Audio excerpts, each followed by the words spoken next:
content. Après, je vais aller chercher un autre pasteur. Mais en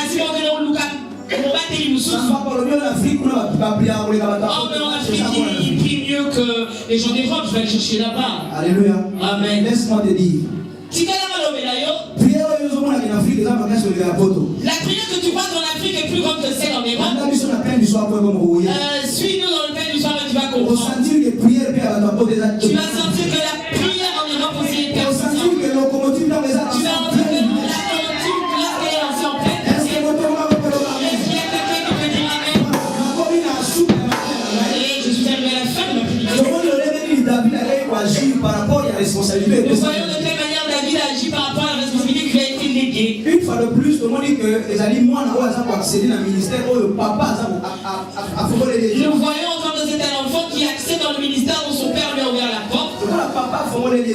Tel que le père lui a ouvert la porte. Azali a la responsabilité de travailler dans ce ministère selon Makambo ya Yekoli et pas une papa. Elle est dans la responsabilité de travailler dans le ministère selon la vision qu'elle a reçue de son père spirituel. Dès que j'ai dit à mon épouse, tu accèdes au ministère pastoral. Tu accèdes au ministère pastoral. Mais dans l'église, c'est moi le pasteur. Tu es ma conseillère. Est-ce qu'il y a quelqu'un qui comprend? Parce que je ne voudrais pas qu'il y ait de la confusion. Parce que c'est des hommes-hommes. Et des fois, ça cause des polémiques. Alors moi, j'ai instruit mon épouse. Dès que nous sommes là à l'église, tu es pasteur assistant. Mais dans le ministère, tu es un pasteur accompli. Hein? Alléluia. Amen. Mais dans l'église, tu es assistant. Alléluia. Et je lui dis la même chose lors de son ordination. Je dis, lorsque tu fais que tu as la grâce pastorale, le jour que tu iras bâtir l'église, tu pourras appliquer la vision qui est dans ton cœur. Mais tant que tu seras assistant dans mon ministère, il faut que tu puisses accomplir, réaliser ce que moi j'ai eu de mon Dieu. Voilà pourquoi je voudrais interpeller au nom une nouvelle fois. Je voudrais te dire ceci, ma soeur. Tu accèdes avec ton ministère dans le ministère de ton époux.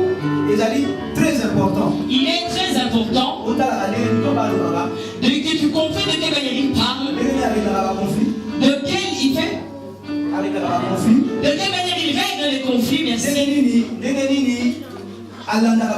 quelle manière il suit les brebis. S'il y a quelque chose où il faudrait arranger, tu t'approches de lui. Regarde, comment puis-je trouver une solution à ce problème? Aussi, ça vient de tes pensées en disant, moi je vais faire ça comme ça parce que c'est comme ça. Parce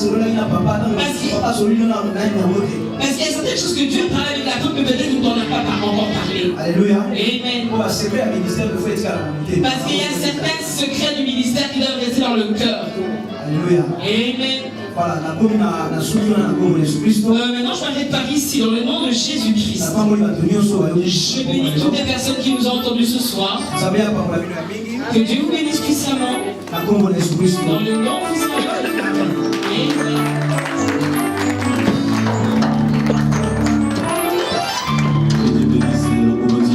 Alléluia. Ok, locomotive est déjà lancée. Amen. Ah non, je disais Amen. Amen. Est-ce qu'il y a quelqu'un dans la salle? Amen. Donne-moi un amen plus fort que ton voisin. Alléluia. Ok, nous sommes dans une fête. Nous sommes là pour célébrer, pour honorer ce que Dieu est en train de faire dans la vie d'une femme. Et ce n'est pas n'importe quelle femme, c'est une servante de Dieu. Amen. Vous savez, ça fait bientôt 20 ans que nous sommes ensemble et je n'ai pas à témoigner. Parce que si je me mets à témoigner, vous allez dire que c'est son mari. Alléluia. Mais je suis convaincu de son appel. Je suis convaincu qu'elle sera un très bon pasteur.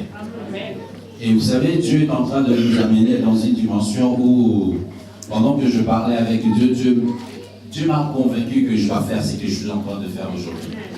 Peut-être qu'il y a beaucoup de gens qui se posent des questions pourquoi il est fait aujourd'hui. Mais je vous dis, le temps est là.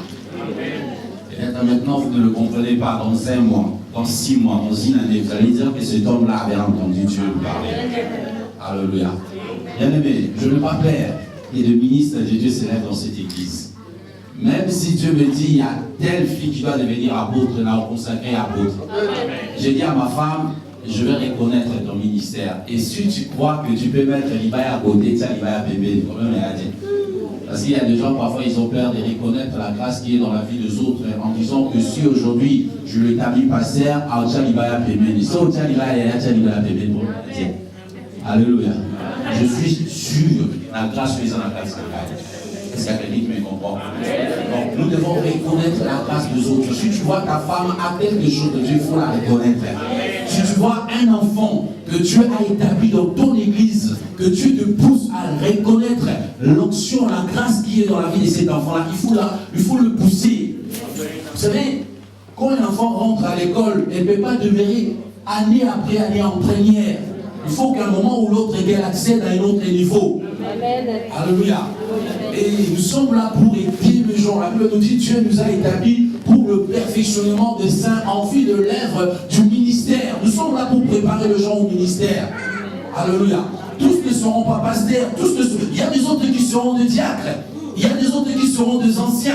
Mais il y a des gens aussi qui sont appelés à devenir pasteurs, évangélistes et docteurs. Ce n'est pas normal dans une église qui a 20 ans, il n'y a qu'un seul apôtre, il n'y a qu'un seul pasteur. Mais non, il y a quelque chose qui ne va pas. Non, moi je ne suis pas d'accord. Alléluia. Je ne le fais pas parce qu'elle est ma femme. Non, demain, il y aura encore une autre cérémonie de consécration où nous allons encore présenter au corps du Christ un prophète, un docteur, un évangéliste, un apôtre. Alléluia. Il y a tellement de brebis qui sont dans la gueule de lion et il faut qu'il y ait des hommes mandatés par Dieu pour aller les arracher de la gueule de lion. Et tu ne peux pas tout faire. Aujourd'hui, Dieu va peut-être m'appeler encore à aller à Kinshasa. Il faut qu'il y ait une personne ici. Alléluia. Je ne pourrais pas me partager.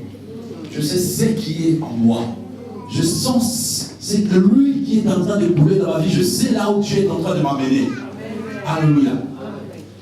Voilà ce que je voulais dire. Vraiment, je suis d'accord avec cette consultation. Donc, je crois que nous ne sommes pas en train de faire des bêtises, mais nous avons écouté Dieu nous parler.